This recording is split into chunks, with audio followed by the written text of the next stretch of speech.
Hola, muy buenas tardes. Bienvenidos a esta nueva webinar de la Sociedad Chilena de Cardiología. En esta ocasión nos encontramos para dar curso a la segunda reunión de este año del capítulo de socios adherentes en formación.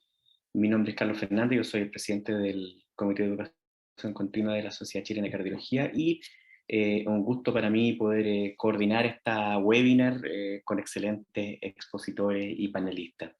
Nos acompañan hoy día para presentar un caso clínico en relación a cardiopatías congénitas del adulto, el doctor Marco Muñoz. El doctor Muñoz es médico intensivista, es magíster en epidemiología clínica de la Universidad de la Frontera y además es residente de UPC cardiovascular del Hospital Hernán Enríquez Aravena de Temuco y residente de cardiología adulto de la Universidad de la Frontera, quien nos va a presentar el caso y hablar de algunas generalidades de cardiopatías congénitas del adulto. A continuación, la doctora Josefina Daza, que es residente de cardiología pediátrica de la Pontificia Universidad Católica de Chile, también nos hará una presentación en relación a cardiopatías congénitas del adulto. Y me acompañan como panelistas dos expertos en este tema. En primer lugar, el doctor Juan Contreras, de cardiocirugía de la Universidad de la Frontera y Hospital Dr. Hernán Enríquez de Temuco, y la doctora María Francisca Arancibia, cardióloga pediatra, ampliamente conocida, Hospital Clínico de la UC Christus e Instituto Nacional del Tórax. Así que los invito a que escuchen este caso clínico, participen, hagan todas sus preguntas a través del chat y estaremos gustosos de poder responder todas las dudas que surjan. Así que lo dejo, doctor Muñoz, por favor, para que nos presente el caso.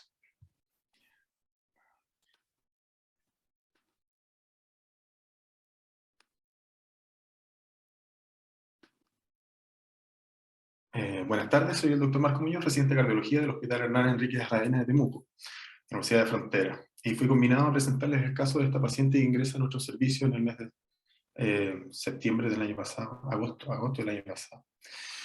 Se trata de una paciente femenina de 35 años, con domicilio en Angol, un sector rural de Mininco, de previsión FONASA, un estado civil, casada, sin hijos.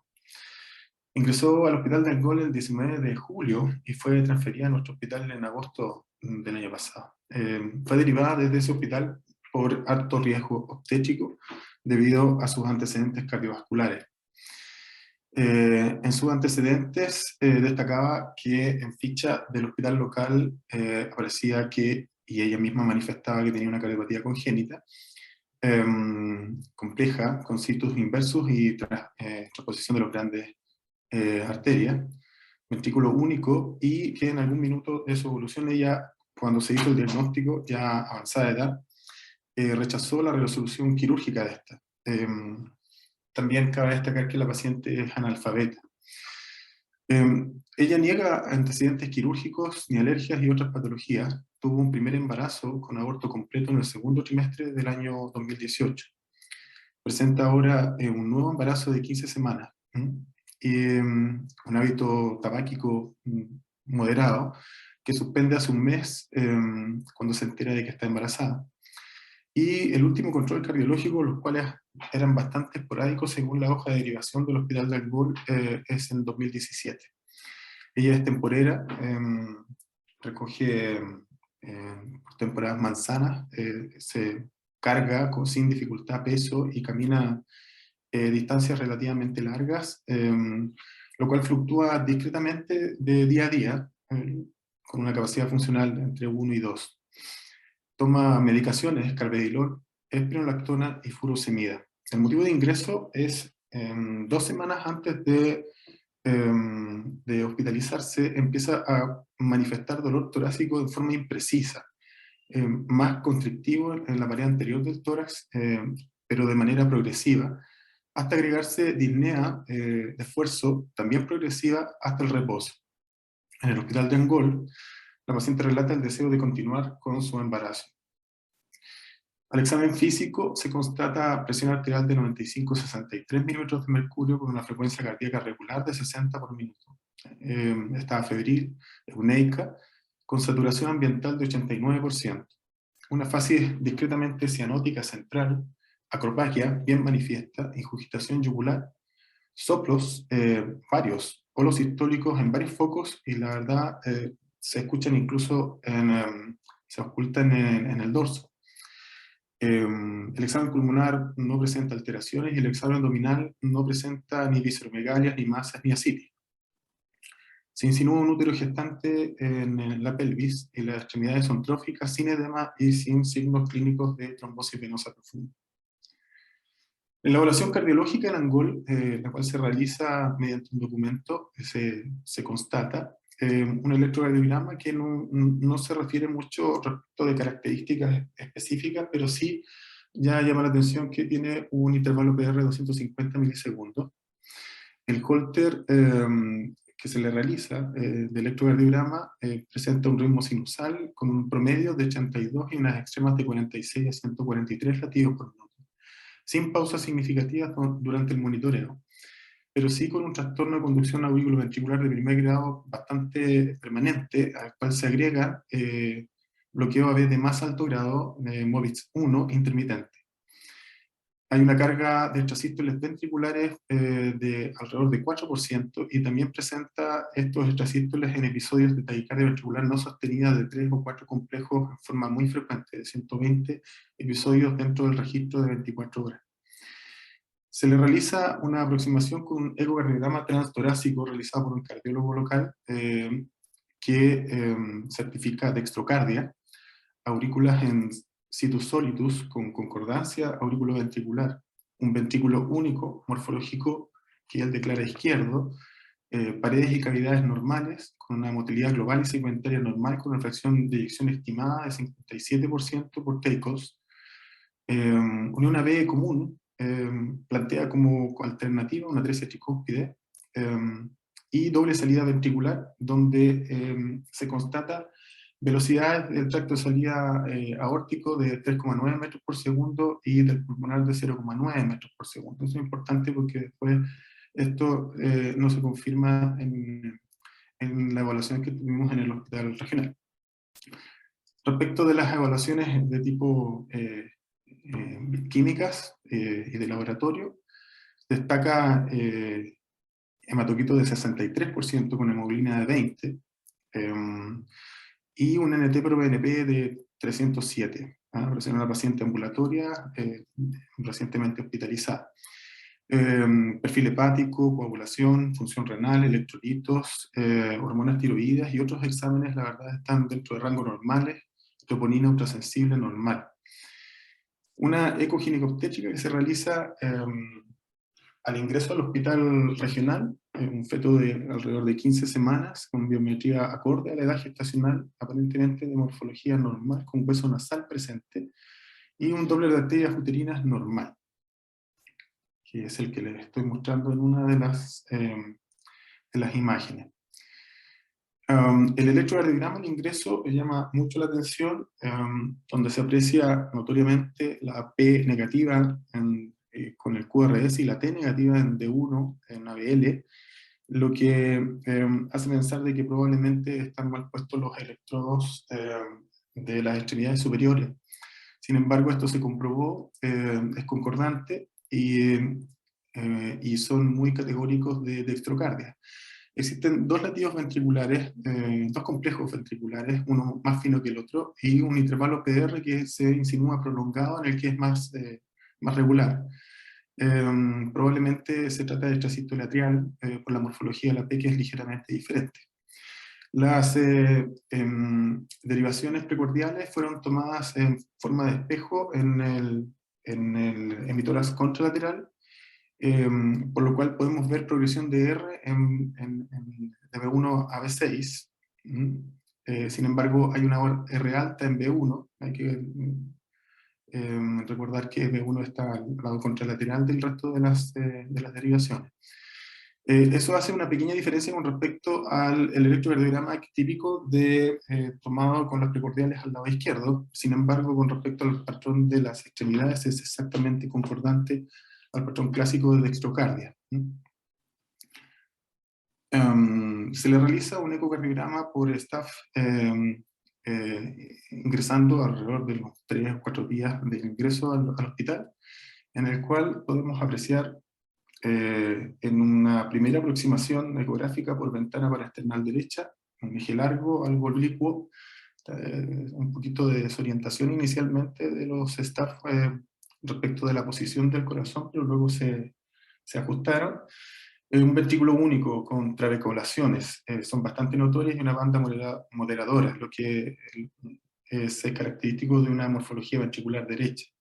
Hay una cavidad auricular amplia con flujos laminares al Doppler color y una válvula única auricular-ventricular. Ahora, en dos orientaciones, izquierda y derecha, tratando de buscar el mejor ángulo, con Doppler color, en que se aprecia un jet de insuficiencia cualitativamente de cuantía leve de la válvula B única. Un eje corto a nivel basal y de la válvula auriculoventricular, donde se aprecia contractilidad conservada del ventrículo a ese nivel. Hay una apertura y cierre de la válvula AB con dos velos. Luego, en una ventana apical orientada hacia los tractos de salida, se observan aspectos de la válvula auriculoventricular y de la sigmoidea. Al Doppler color se aprecia aceleración del flujo por uno de ellos, que corresponde al pulmonar, no al aórtico que había determinado el colega de Angolo. Misma orientación anterior, con aspectos de una cavidad rudimentaria y flujo Doppler color respectivos. Destaca aceleración del flujo Doppler color en el tracto de salida pulmonar. En una ventana subsifoidea con aspectos de aurícula, vena cava inferior y venas sobrehepáticas, donde no se aprecia colapso importante de la vena cava inferior durante la inspiración. Y en una ventana parasternal en eje corto orientada a nivel de los grandes vasos, donde se aprecia ambos tractos de salida, válvulas pulmonar y aórtica en el mismo plano. La orientación de ellos es en transposición, la válvula aórtica en posición anterior, y existe una estrechez subvalvular pulmonar que determina una aceleración de flujo al Doppler color. El diámetro diastólico ventricular se estima en alrededor de 7,8 centímetros. El Doppler espectral continuo muestra una aceleración valvular pulmonar que arroja gradientes máximos de 59 y un gradiente medio de 42 milímetros de mercurio, y una velocidad máxima al Doppler espectral continuo de la válvula aórtica de 0,78 metros por segundo.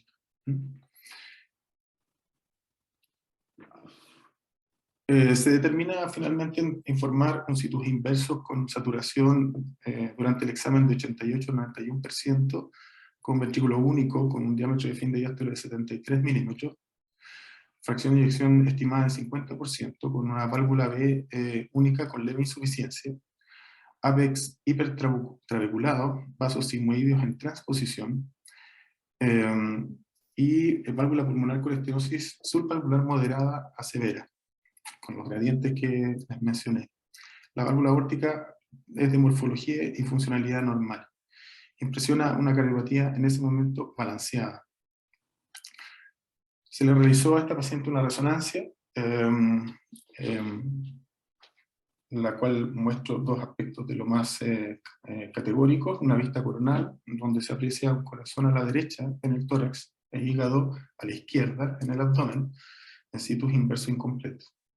La vista sagital de 3 cámaras en resonancia en secuencia de cine, donde se aprecia aurícula, ventrículo y grandes vasos en transposición, con efecto de aceleración de flujo en la válvula pulmonar. En el corte axial del tórax, a nivel de los grandes vasos, en secuencia de flujo y magnitud, se aprecia posición anterior de la válvula sistémica aórtica, de morfología tricúspide, respecto de la pulmonar, que tiene una morfología bicúspide, con un flujo pulmonar cuantitativamente mayor que el sistémico.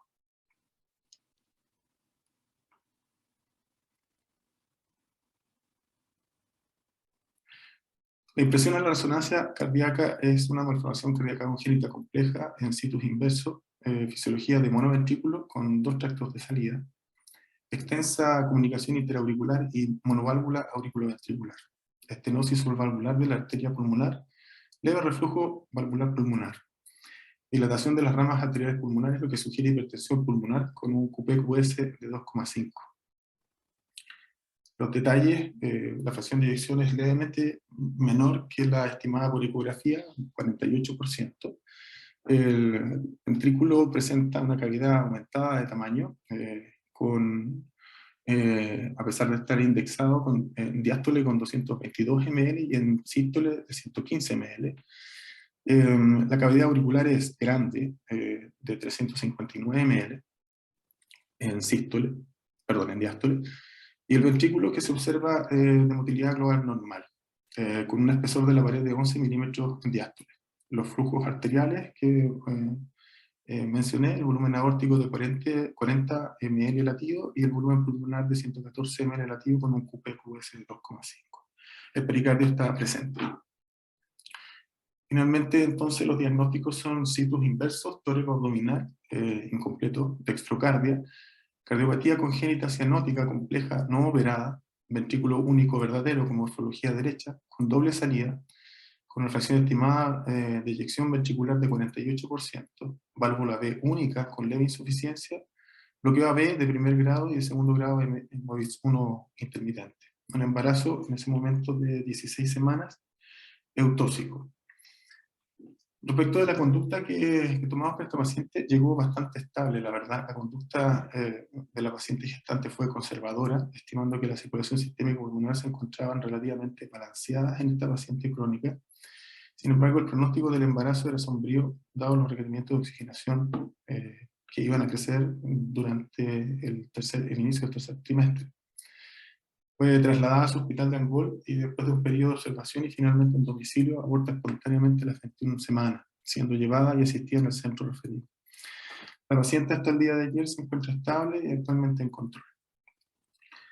Respecto del esquema de la cardiopatía que presenta esta paciente, es bastante inusual en el sentido de que no existe esa combinación descrita como una cardiopatía común. En este caso, el ventrículo único en dextrocardia, con morfología derecha, que ustedes pueden apreciar esquematizado en esta figura, la válvula B única, con la aurícula, con una comunicación amplia entre aurícula izquierda y aurícula derecha. En algún momento se estima que esto es una cavidad auricular única. La estrechez subvalvular de la arteria pulmonar con esta morfología bicúspide en posición anterior y la válvula aórtica, en posición posterior, y en posición anterior la válvula aórtica, que es de morfología normal, tricúspide y funcional. Eso es. Muchas gracias por la atención.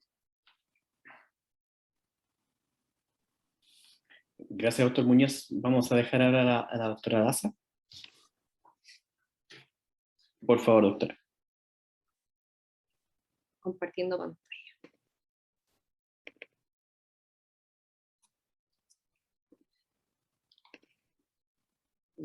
¿Se ve bien ahí?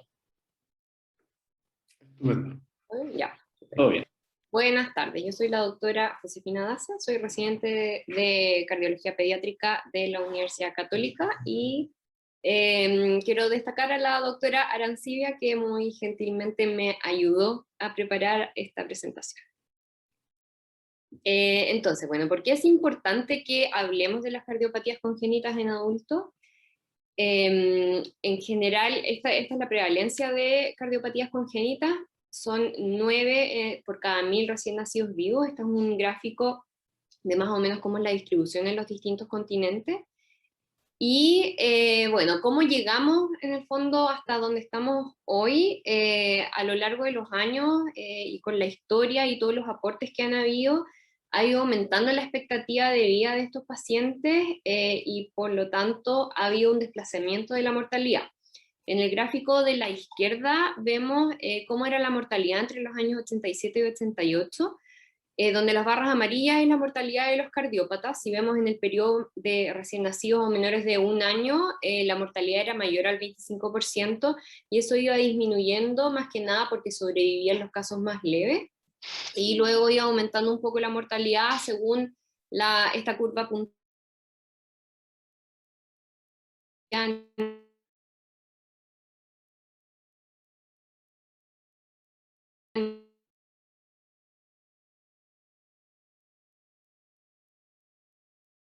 negra es la mortalidad de pacientes cardiópatas, se ha ido asemejando mucho a la curva de mortalidad de la población normal. Entonces, Si pensamos en 1965, la estadística que había decía que los pacientes pediátricos con cardiopatías congénitas eran un 70% y solo un 30% llegaban al periodo de adultez.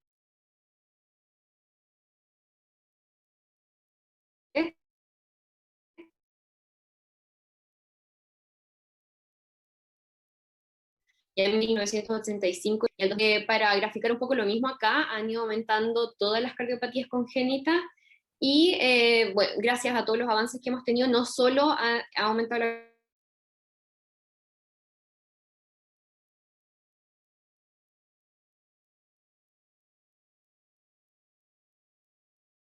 mayoría de las cardiopatías con quirúrgico, todos esos pacientes actualmente, la mayoría van igual a cirugía.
Internet. Entonces, como les decía, en la curva, en la parte roja, vemos que en el fondo ya cada vez van aumentando incluso los pacientes mayores de 60 años. ¿Y por qué es importante esto? Y también es súper importante que en el fondo hagamos una buena transición de los pacientes pediátricos en el fondo al mundo adulto, porque estos pacientes que tienen sus cardiopatías congénitas, que nosotros sabemos bastante de su manejo, a medida que crecen se van agregando otros problemas que son propios de la adultez y que en el fondo los cardiólogos de adultos también lo saben manejar mucho mejor. Entonces, si hablamos de la prevalencia estimada en adultos, tenemos 3 a 6 casos por cada 1000 adultos, eso equivale a 3.000 a 6.000 por 1 millón de habitantes, y de eso un 10% más o menos van a tener lesiones severas. Y si pensamos qué pasa en nuestro país, con una población más o menos de 18 millones de habitantes, con una cirugía cardiovascular pediátrica desde los años 60 que se ha ido complejizando, con la incorporación al programa GES en el 2005 y con 4 grandes centros cardioquirúrgicos a nivel nacional, eso se proyecta a que tengamos más o menos entre 54.000 a 108.000 adultos con cardiopatías congénitas, y de esos 5.400 a 10.800 casos van a ser severos. Y ahí radica la importancia de por qué necesitamos centros especializados para concentrar estos pacientes y que se vean en el fondo en un solo lugar. Si vemos en este gráfico, a lo largo del seguimiento del tiempo, la curva no punteada es la mortalidad, o sea, la probabilidad de sobrevida que tienen los pacientes que se ven en centros no de referencia, y la línea acá en negrito son los pacientes que son referidos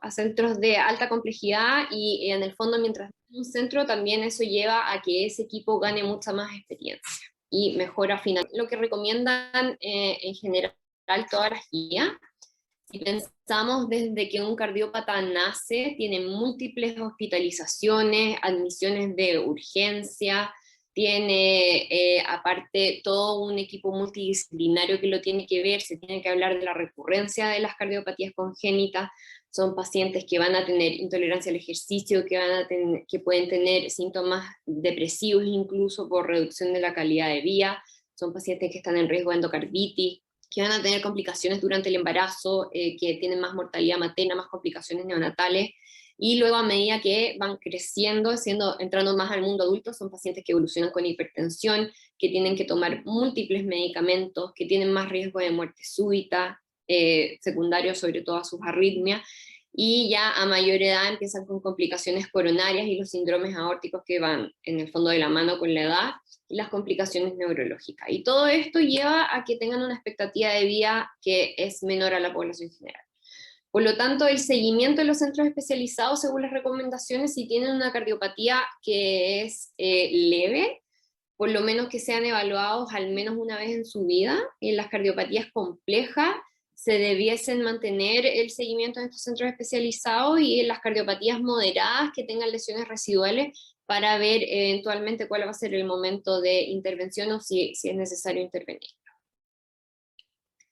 Y para pasar un poco a cómo clasificamos nosotros las cardiopatías congénitas, tenemos dos grandes grupos, las no cianóticas y las cianóticas. De las no cianóticas, que no vamos a hablar mucho hoy, pero para mencionarles, lo más importante son los stents de izquierda a derecha y las lesiones obstructivas tanto del lado izquierdo como derecho. Y de las cardiopatías cianóticas, en el fondo lo más frecuente que tenemos es el Fallot, que es la cardiopatía congénita cianótica más frecuente diagnosticada durante la infancia, y la transposición de grandes arterias, que es la más frecuente diagnosticada en el periodo recién nacido.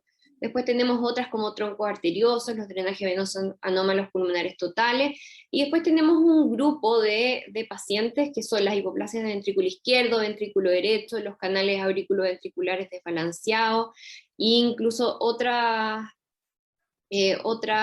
anatomías que finalmente van a compartir una fisiología muy similar. Por eso queríamos abordar un poco más este tema considerando la paciente que se presentó.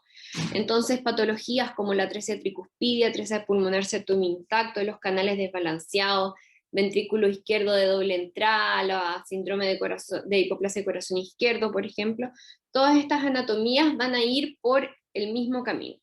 ¿Ya? Entonces, ¿cómo funciona esta fisiología de ventrículo único? En el fondo, cuando no está reparado, tenemos una cámara única de eyección que hace una mezcla total, y es un ventrículo que está sometido a una sobrecarga de volumen importante porque recibe tanto el retorno venoso pulmonar como el sistémico, y que tiene una circulación en paralelo porque desde la misma cámara hay eyección hacia el sistema pulmonar y hacia la circulación sistémica. Entonces estos pacientes en etapas van a ir hacia la fisiología cavo-pulmonar.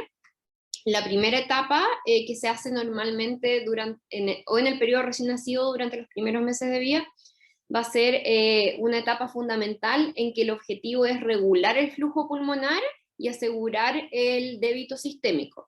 Y esta es la etapa que es más variable porque va a depender finalmente de cuál es la anatomía de base del paciente. Teniendo ya realizada esa etapa, pasando a una segunda etapa que es la cirugía de Glenn, ya que se hace más o menos alrededor de los 6 meses, y finalmente, en general, como a los 4 años o 15 kilos, terminan en la cirugía de Fontan, que es la fisiología cavo-pulmonar que les voy a explicar. Ya llegando a esta fisiología, se tiene una cámara de eyección sistémica, se logra una separación oximétrica, se logra aliviar la sobrecarga de volumen y se logra una circulación en serie. ¿Ya? La cirugía de Fontan ha ido evolucionando a través de los años. La primera cirugía que se realizaba era unir la aurícula directamente a la arteria pulmonar. Sin embargo, la aurícula ha evolucionado en una dilatación importante y estos pacientes finalmente tenían demasiadas arritmias.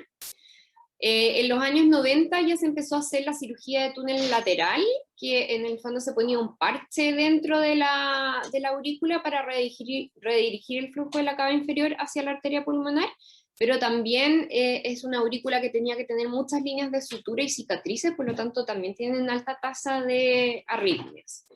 Y la cirugía que se hace más frecuentemente ahora es la de túnel lateral, que en el fondo se pone este túnel que habitualmente es de material protésico tipo Gore-Tex, y con esta cirugía nos ha ido bastante mejor en relación al riesgo de arritmia. Estas múltiples modificaciones en el tiempo, pero en el fondo se mantiene el principio de que se redirige el flujo venoso sistémico directamente a las arterias pulmonares y se sigue utilizando el ventrículo único como bomba para la circulación sistémica. En cuanto a la mortalidad de la cirugía Fontana, hay una mejoría de la sobrevida tanto a corto como a mediano plazo actualmente, 95 y 90% a 5 y 10 años, y una estimación de sobrevida actual a 30 años de un 85%. La mortalidad tardía es de 2,1% por año, y estos pacientes fundamentalmente porque fallan, tienen la falla en Fontana, que les voy a conversar un poco más de eso adelante, y mueren por insuficiencia cardíaca en un 22%, o muerte súbita y muerte por arritmias en un 16%. Entonces, ¿cuáles son las limitaciones fisiológicas que tienen estos pacientes? En el monito A tenemos cómo es la fisiología normal.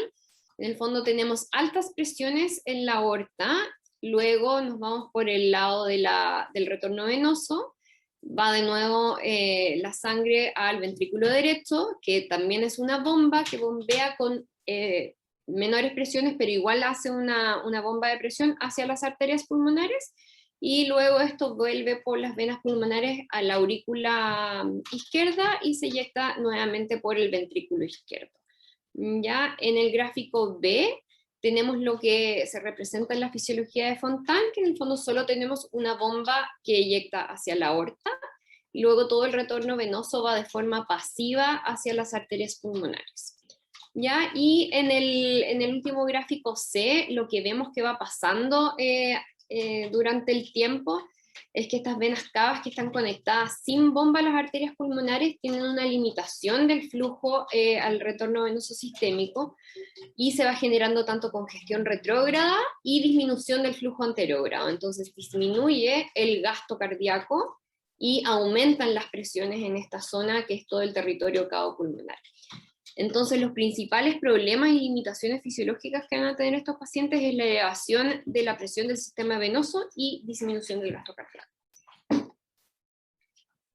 Y acá, para graficarles un poco mejor qué pasa con la fisiología normal cuando tenemos una bomba subpulmonar, se mantiene una presión de sistema venoso y de aurícula derecho bajos tanto en reposo como en ejercicio.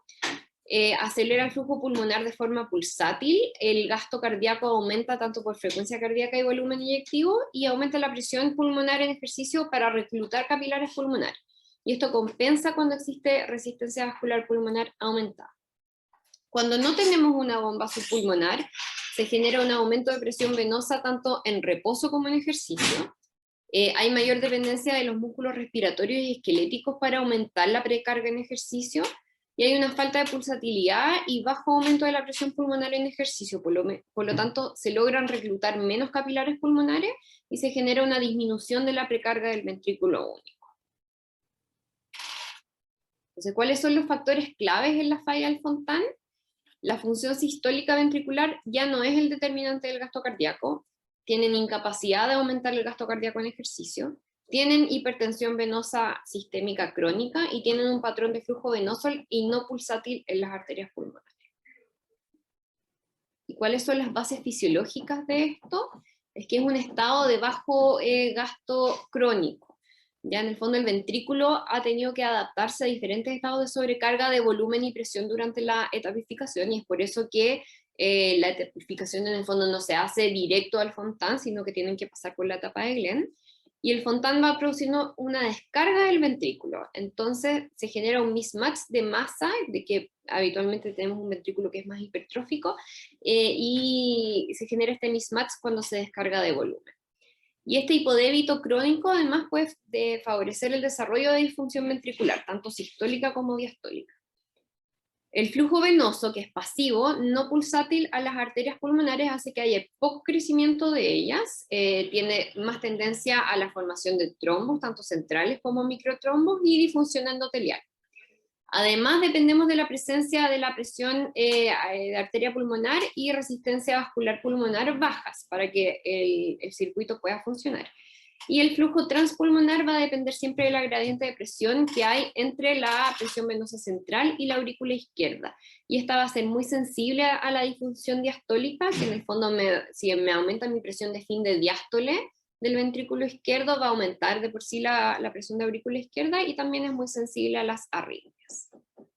Entonces, si vamos unificando todo esto, en el fondo llegamos a este concepto que es el fading Fontana, es un paciente que ya tiene arritmias, que tiene alteraciones ventriculares, que tiene alteraciones del acoplamiento ventricular arterial, tiene alteraciones del compartimiento venoso y tiene aumento de la resistencia vascular pulmonar, y esto en la clínica se va a traducir a pacientes que tienen intolerancia al ejercicio, disfunción hepática, llegando incluso a cirrosis, disfunción renal, cuando son más chicos tienen alteraciones del crecimiento y el desarrollo, y en etapas más tardías y más severas, enteropatía perdedora de proteínas, incluso bronquitis plástica por alteraciones de todo el compartimiento linfático. Eso más un poco para hablar de Fontan, y ahora les voy a hablar un poco de cardiopatías congénitas y embarazo. ¿Por qué es importante la patología cardiovascular? Hoy en día las enfermedades cardiovasculares son la principal causa de mortalidad materna en los países desarrollados, y las cardiopatías congénitas, en el fondo, a medida que lo que les mostraba, que ha habido un cambio en la edad y han aumentado y están llegando a edad adulta, también están llegando a una edad en que las mujeres pueden quedar embarazadas y pueden tener fertilidad, ¿ya? ¿Y por qué es importante hablar de este tema? Porque en el fondo las complicaciones maternas cardiovasculares pueden ser severas, son pacientes que pueden tener falla cardíaca, que pueden tener arritmias, que pueden tener eventos tromboembólicos, tienen también mayor prevalencia de eventos obstétricos, hipertensión en el embarazo, preeclampsia, placenta previa, hemorragias y problemas durante el parto, partos prematuros también. Y también se ve afectado el feto por este estado de bajo gasto cardíaco, sobre todo en las cardiopatías congénitas cianóticas, donde vamos a tener restricción del crecimiento fetal y también toda la carga genética que es importante, pueden haber malformaciones fetales. El embarazo de por sí en pacientes no cardiópatas conlleva cambios fisiológicos importantes. En estas curvas vemos a lo largo que pasan las semanas del embarazo, va aumentando el gasto cardíaco, aumenta el volumen eyectivo, aumenta la frecuencia cardíaca. Inicialmente la presión sistólica disminuye levemente y al final del embarazo empieza a aumentar. Estos cambios son fundamentalmente porque la placenta es una zona de muy baja resistencia. Estos son los cambios que ocurren durante el parto en sí, durante las contracciones, y estos son los cambios que ocurren después del parto, y en el fondo se empiezan a normalizar la fisiología. Y además de estos cambios, es un estado que de por sí tiene aumento de arritmia, un estado procoagulante y que tiene un cambio en el clearance renal, lo que es muy importante en nuestros pacientes que habitualmente consumen muchos medicamentos. ¿Y qué pasa en el embarazo con cardiopatía congénita? Estas mujeres pueden tener una adaptación que puede ser subóptima, hay disfunción cardíaca materna, por lo tanto se altera el flujo uteroplacentario y eso también puede llevar a un outcome fetal que es subóptimo. El embarazo de por sí tiene un estado de hipercoagulabilidad con mayor riesgo de tromboembolismo, está el cambio en la farmacocinética de los medicamentos y que tenemos muchos medicamentos que están contraindicados por el riesgo fetal. Y esto un poco para resumirles más esquemáticamente: cuando hay disminución de la resistencia vascular sistémica, hay un aumento de los shunts de derecha a izquierda, ya esto es fundamental para las pacientes que tienen cardiopatías congénitas cianóticas, se van a volver más hipóxicas, pueden caer en falla respiratoria, tienen más riesgo de embolías paradojales y accidentes cerebrovasculares y más riesgo de infecciones. Aumenta el gasto cardíaco, volumen eyectivo y frecuencia cardíaca, y también el volumen sanguíneo, lo que puede llevar a falla cardíaca, shock y arritmias, y esto también es muy importante, sobre todo en las lesiones obstructivas izquierdas. Todos van a tener mayores alteraciones de la coagulación, tromboembolismos o hemorragia, y la cianosis y la adaptación cardiovascular insuficiente materna va a llevar a más riesgo de prematurez y recién nacidos pequeños para la gestacional. Y muy importante, que muchas veces se nos olvida la recurrencia genética, que en el fondo estos niños pueden ser portadores de cardiopatías congénitas y también pueden tener distintos síndromes dependiendo de lo que hayan tenido los padres. Los medicamentos maternos que pueden ser teratogénicos y que también pueden influir en la volemia en el fondo y generar recién nacidos pequeños para la gestación. Entonces, fundamental es la consejería previo al embarazo, es lo ideal para las tomas de decisiones informadas y en el fondo es muy importante, sobre todo en el momento en que empezamos a hacer la transición de nuestros cardiópatas hacia el mundo adulto, pensar que son pacientes que ya empiezan a tener edad fértil y que son mujeres que pueden quedar embarazadas, ¿ya? Y obviamente la evaluación es paciente a paciente, hay que hablarles de cuál es el pronóstico a largo plazo, dependiendo también de la severidad de su cardiopatía, cuál es la tasa de fertilidad y tasa de aborto espontáneo que van a tener. Siempre las pacientes que son cianóticas o con hipertensión pulmonar tienen de por sí una menor fertilidad. No está tan dilucidado por qué. Se cree que hay una influencia en el fondo de este estado cianótico, de que tienen menor flujo a nivel del útero, y también una influencia de todo el estado de alteraciones de la coagulación, y son pacientes que muchas veces tienen sangrados irregulares y entran en anovulación. También hay que conversar del riesgo de recurrencia de cardiopatía congénita, que va a depender de si es que hay algún síndrome presente o no, de los cambios necesarios que va a tener que hacer la madre durante de su tratamiento basal, cuál es el riesgo y el outcome materno y fetal, y de la vía del parto. Entonces, ¿cómo vamos a estimar el riesgo de estos pacientes? Fundamental la historia clínica y qué tipo de cardiopatía congénita tienen. ¿En qué clase funcional están actualmente? ¿Cuántos saturan? Si son cianóticos o no.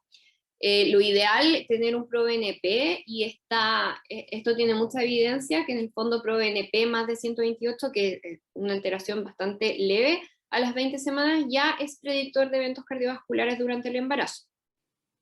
Son pacientes que sí o sí se tienen que estudiar con electrocardiograma y Holter, evaluar la presencia de arritmia. El ecocardiograma es fundamental, cómo está su función ventricular, cómo están sus válvulas AB, y si es que tiene lesiones obstructivas de los tractos de salida. Idealmente hacer un test de esfuerzo previo al embarazo, y imágenes complementarias según la patología. En general, cuando hay patología aórtica, lo ideal es tener alguna imagen angiotac antes del embarazo y evaluar cuáles son los diámetros aórticos. Esto es bien pensando en que los adultos no tienen tan buena ventana como tenemos nosotros, y por lo tanto muchas veces necesitan imágenes complementarias para poder evaluar las zonas que no se ven desde la ECO. Y esta es la guía, un cuadro extraído de la guía de embarazo y cardiopatías congénitas de la Sociedad Europea, y que en el fondo ellos dividen en 5 grupos a las embarazadas cardiópatas, donde el grupo 1 son en general defectos leves, como estenosis pulmonar leve, ductus, o defectos con TAN de izquierda a derecha que ya están reparados, tipo CIA, CIB. En la clasificación 2 son defectos TAN de izquierda a derecha no reparados, la tetralogía de Fallot reparada y algunas arritmias. En la clasificación 2-3 ya incorporan la falla ventricular leve, la miocardiopatía hipertrófica, los pacientes que tienen displasias valvulares, sobre todo de la mitral o de la aorta, el síndrome de Marfan sin dilatación aórtica, y las coartaciones reparadas, que son los más importantes. En la etapa, o sea, en la clasificación 3 ya es la fracción de eyección en el fondo moderadamente disminuida, las válvulas mecánicas, la circulación de Fontan, si se fijan acá, pero sin, en el fondo sin otras complicaciones, un Fontan que esté funcionando bien. Las cardiopatías congénitas cianóticas no reparadas, que acá entraría la paciente del caso clínico presentado, la estenosis y todas las lesiones obstructivas del lado izquierdo, pero como estenosis mitral moderada o estenosis aórtica severa, pero asintomática. Ya, y en la clasificación 4 cae la hipertensión pulmonar arterial, la disfunción ventricular severa, las lesiones obstructivas del lado izquierdo severo, como estenosis aórtica severa sintomática, y ya los pacientes que tienen dilatación severa de la aorta, que en el fondo la medición va a depender si tienen Marfan, si tienen síndrome de Turner, si tienen aorta bicúspide. Y esta clasificación en el fondo es importante porque le atribuyen riesgo según en qué categoría caigan las pacientes, donde en la categoría 1 no tienen mayor riesgo que la población normal, por lo tanto tienen eventos cardíacos que pueden ocurrir durante el embarazo hasta un 5%, y eventos cardíacos se considera desde arritmias transitorias, por ejemplo, o síndromes hipertensivos del embarazo, desde cosas más leves que se pueden manejar, hasta incluso en el fondo cosas severas como muerte. En la clasificación 2, hasta un 10% de riesgo, clasificación 2-3 hasta un 20%, clasificación 3 hasta un 27%, y si se fijan en la clasificación 4, hasta 100% de riesgo de tener un evento cardíaco durante el embarazo. Por lo tanto, todas estas pacientes necesitan consejería, y en la etapa 4 se les contraindica el embarazo. Ya en el fondo son pacientes que tienen que tener muy claro que por su patología de base tienen demasiado riesgo y se sugiere que no queden embarazadas. También tenemos otros predictores, tanto maternos como neonatales, de eventos cardiovasculares. Les voy a mencionar los más importantes, después ustedes los pueden revisar también en la guía, pero en el fondo el haber tenido un evento cardíaco previo, tanto en el embarazo como en un embarazo previo o en la vida, que hayan caído en falla cardíaca, que hayan tenido alguna arritmia severa, que hayan tenido algún accidente cerebrovascular, por ejemplo, ya es un predictor materno importante de eventos cardiovasculares, que estén en capacidad funcional 3-4, que tengan lesiones obstructivas izquierdas moderadas a severas, que tengan alteración de su función ventricular, tanto izquierda como derecha, y habla más que nada de las lesiones obstructivas. Las pacientes que son cianóticas, que tengan pro-BNP alto, las válvulas mecánicas y las cardiopatías congénitas no reparadas. Y predictores de eventos neonatales también, que la mamá tenga clase 2-3 funcional o que esté cianótica, las lesiones obstructivas izquierdas, que la mamá fume, que sea cianótica, los tipos de medicamentos que usa antes de estar embarazada, las válvulas mecánicas, eventos durante el embarazo, que haya bajado el gasto cardíaco durante el embarazo, o que tengan los Doppler de arteria, el útero placentario alterado, el flujo.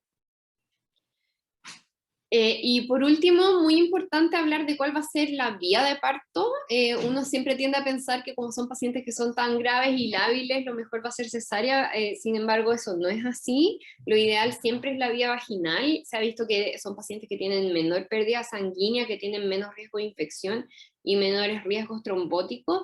Y solo vamos a considerar cesárea, en el fondo, si está indicado por las indicaciones obstétricas. Las pacientes que usan anticoagulantes orales, en general se tiene que planificar el parto y se tiene que hacer un traslape de anticoagulantes de heparina de bajo peso molecular. Por lo tanto, si la paciente ya llegó en trabajo de parto y no se puede hacer este traslape, sí tiene indicación de cesárea, porque estas pacientes tienen mayor riesgo de que el feto tenga hemorragia intracraneal. La patología aórtica severa, también lo ideal es cesárea, la falla cardíaca aguda severa y formas severas de hipertensión pulmonar. Entonces, como conclusiones, la población de cardiopatías congénitas ha ido envejeciendo por mejoría en la sobrevida. Las cardiopatías congénitas complejas y la fisiología univentricular están alcanzando la edad adulta y van a tener problemas específicos que tenemos que conocer. La presencia de cardiopatías congénitas aumenta el riesgo de complicaciones tanto maternas como neonatales. Los cambios hemodinámicos propios del embarazo pueden ser muy mal tolerados en presencia de una cardiopatía congénita, y es importante saber que existen herramientas de estratificación de riesgo para poder objetivar la magnitud del riesgo y hacer recomendaciones basadas en estos riesgos. Muchas gracias.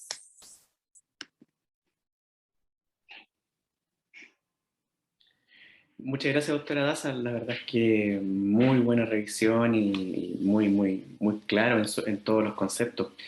Yo creo que tenemos algunos minutos como para hacer algunas preguntas. Han salido algunas preguntas en el chat que me gustaría que pudiéramos discutir un poco, pero antes, Francisca, ¿algún comentario sobre todo de la anatomía del paciente que presentó el doctor Muñoz? Porque la verdad es que uno como que, primero anatomía bien rara y que llegara a la edad adulta ya me parece algo excepcional y que más encima un embarazo le pone mucho más complejidad a todo eso. No sé si tiene algún comentario en cuanto al caso que presentó el doctor.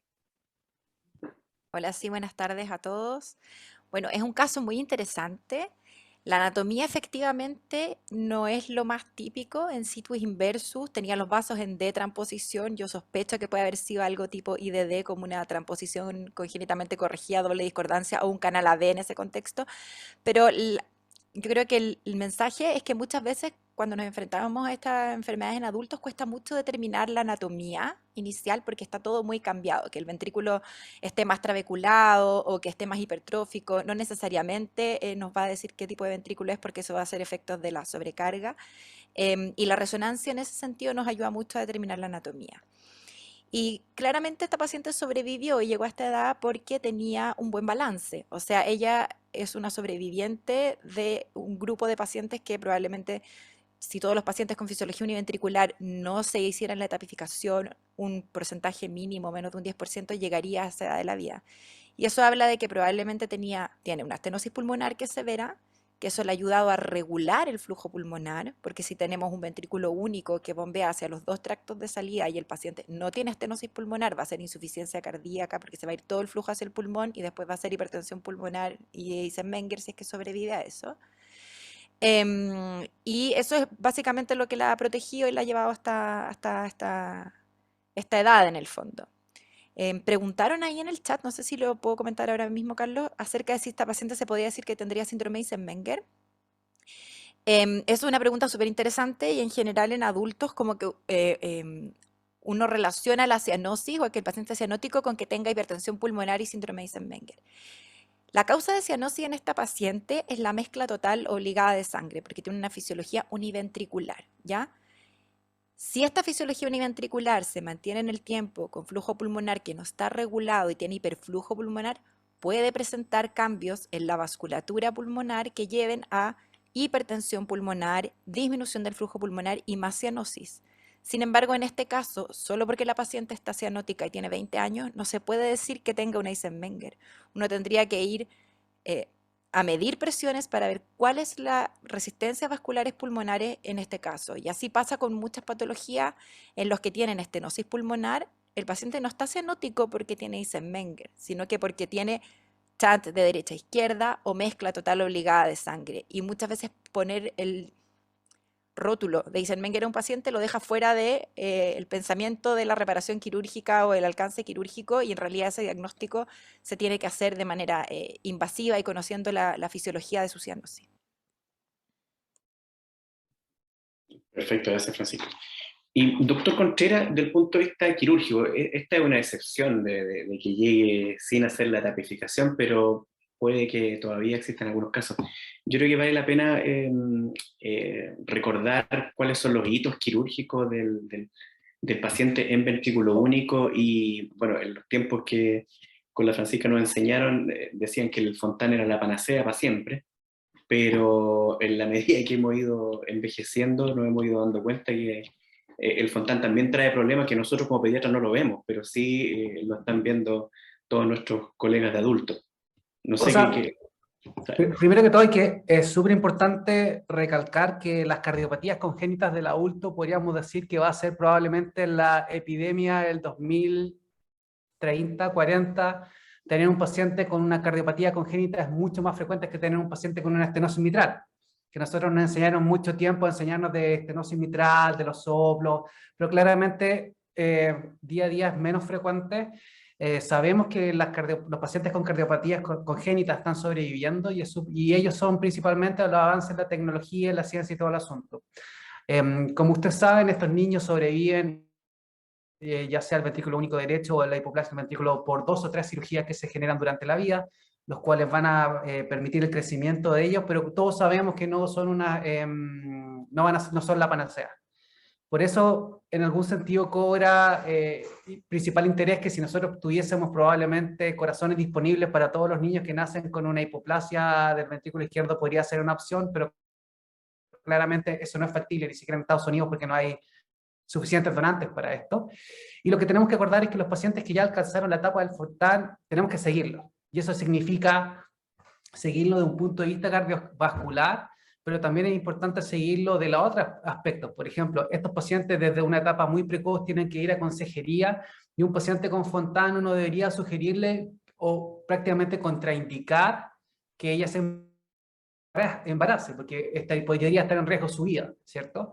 Tenemos que tener que, día a día se ha demostrado que los pacientes con Fontan, la relación de daño hepático crónico, ¿cierto?, que van desarrollo secundario de la anatomía, la aparición de más hepatoscarcinomas, por lo tanto tienen que hacer un seguimiento por eso.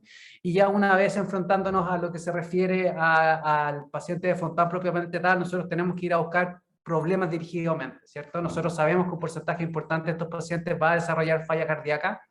Entonces nosotros deberíamos ir pensando en terapias para ofrecerle para falla cardíaca. Tenemos que evaluar la válvula AB, que son las que fallan, ¿cierto?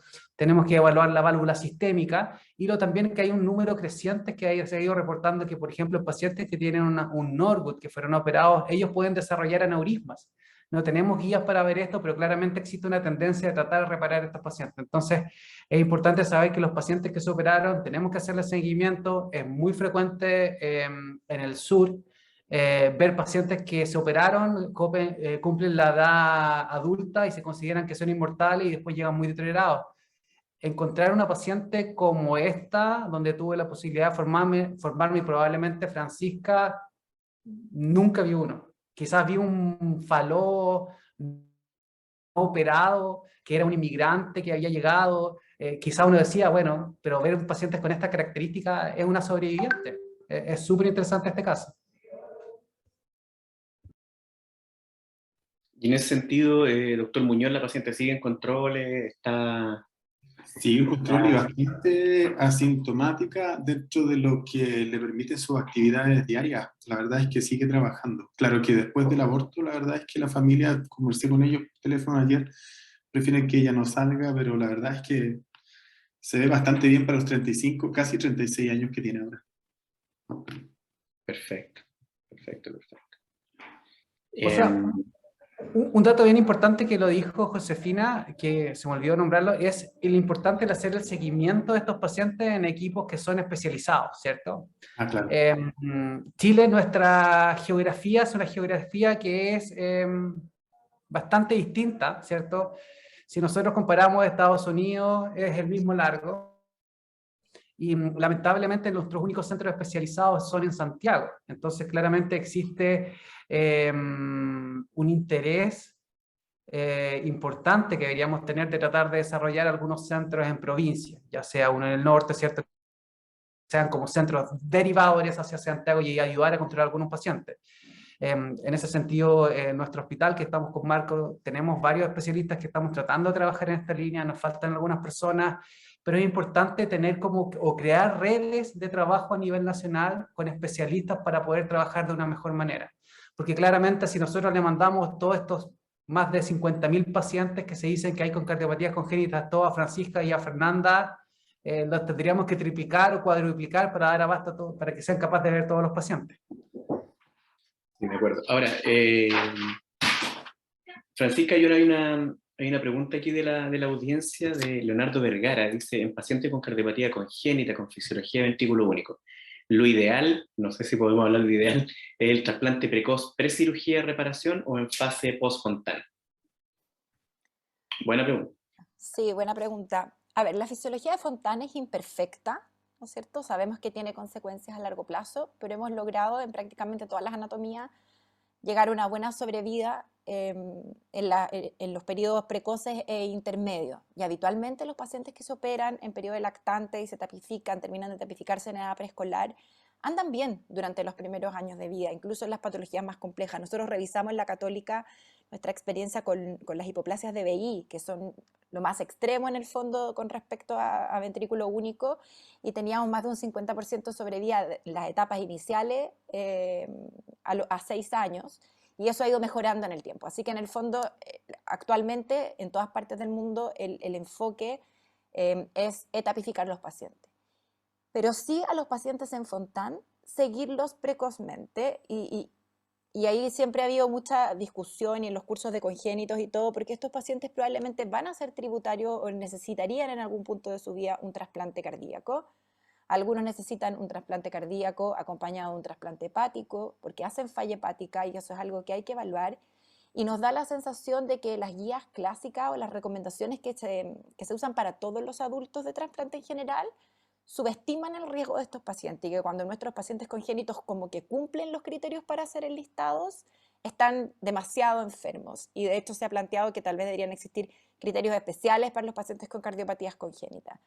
Pero el mensaje es: los pacientes deberían etapificarse en la edad pediátrica, en fisiología univentricular, seguirse estrictamente, y apenas den señales de deterioro, empezar a pensar en el trasplante, y eso es algo que uno debe conversar precozmente con el paciente, de que es algo que puede venir en el futuro, la necesidad de un trasplante cardíaco o un trasplante cardiohepático en el fondo. Sí. Sí, perfecto. Perfecto. Ahora, Francisca, si uno tuviera que resumir, la doctora Daza nos contaba los elementos que permiten categorizar el riesgo de las madres con cardiopatía congénita embarazada, pero recalcar un poco la importancia de la clínica, sobre todo la saturación, que ya de inmediato permite como tener una idea del riesgo de ese embarazo. ¿Qué nos podrías decir? Sí. En todas las series, la cianosis es un factor de riesgo durante el embarazo de complicaciones maternas, requerimientos de oxígeno, aumentan los requerimientos de oxígeno, son estados procoagulantes, pueden tener enfermedades trombóticas, pero sobre todo riesgo neonatal, en el fondo riesgo fetal y neonatal. Mucha mortalidad in útero, como le ocurrió a esta paciente, recién nacidos de muy bajo peso, recién nacidos prematuros, con todas las complicaciones que eso conlleva. Aquí tenemos 2 pacientes, entonces, aunque la madre ande, entre comillas, relativamente bien, el outcome fetal también es súper importante. De los clásicos que yo siempre digo a los becados, como que se acuerden, porque la lista es como interminable, es la función ventricular. Si la paciente tiene mala función ventricular, cualquier fisiología, eso es mal pronóstico. Obstrucciones izquierdas severas, factor de riesgo. Cianosis, factor de riesgo. Historia previa de arritmias o insuficiencia cardíaca es un factor de riesgo. Esas son las cosas que uno debería como hacerle parar las orejas de que esta paciente es de riesgo. Y las dilataciones aórticas severa, o en pacientes con síndrome tipo Marfan que tengan una dilatación aórtica severa. Esas son como las banderas rojas. Y las pacientes portadoras de válvulas mecánicas en el lado izquierdo también son de riesgo. Con respecto a la consejería de planificación familiar en las pacientes con fisiología de Fontán, en el tórax nosotros no lo desaconsejamos ni lo contraindicamos de entrada. Hemos ido aprendiendo con el tiempo que si la paciente tiene un Fontán que está funcionando bien, satura sobre 88-90%, tiene buena función ventricular, no tiene lesiones valvulares significativas, no ha tenido complicaciones arrítmicas importantes, la paciente sí puede embarazarse luego de una evaluación y con todo el seguimiento que conlleva. Obviamente tiene riesgo, es un embarazo alto riesgo, tiene riesgos maternos de descompensación y tiene algunos riesgos neonatales también, recién nacidos de bajo peso, prematurez, pero en general, en nuestra experiencia, y es lo que está publicado, pueden llegar en un porcentaje adecuado, en el fondo, a tener un embarazo razonablemente saludable. Perfecto. Bueno, yo creo que hemos revisado extensamente el tema. Yo creo que es un tema que es fascinante, tal como dice el doctor Contreras, es la nueva epidemia de los años que se vienen. Y nada, yo quiero extender la gracia a los presentadores, a la doctora Daza, al doctor Muñoz, a nuestros panelistas, y nada, a toda nuestra audiencia, que este es un tema que siempre que uno hace encuestas de qué temas quieren que se revisen, indudablemente que cardiopatías congénitas sale dentro de los 2 o 3 primeros, y siempre la audiencia para estos cursos son bastante numerosas, así que los invito a que sigan motivándose y que, bueno, con la calidad de especialistas que ustedes han podido ver, todas las preguntas, todo lo que quieran, puedan seguir formándose en este tema. Así que muchas gracias por la asistencia. Estén atentos a los calendarios, a las invitaciones de la Sociedad Chilena de Cardiología, porque van a haber muchos más eventos durante el año. Muchas gracias. Muchas gracias a todos. Gracias, Josefina y Marco, por la presentación. Muchas gracias.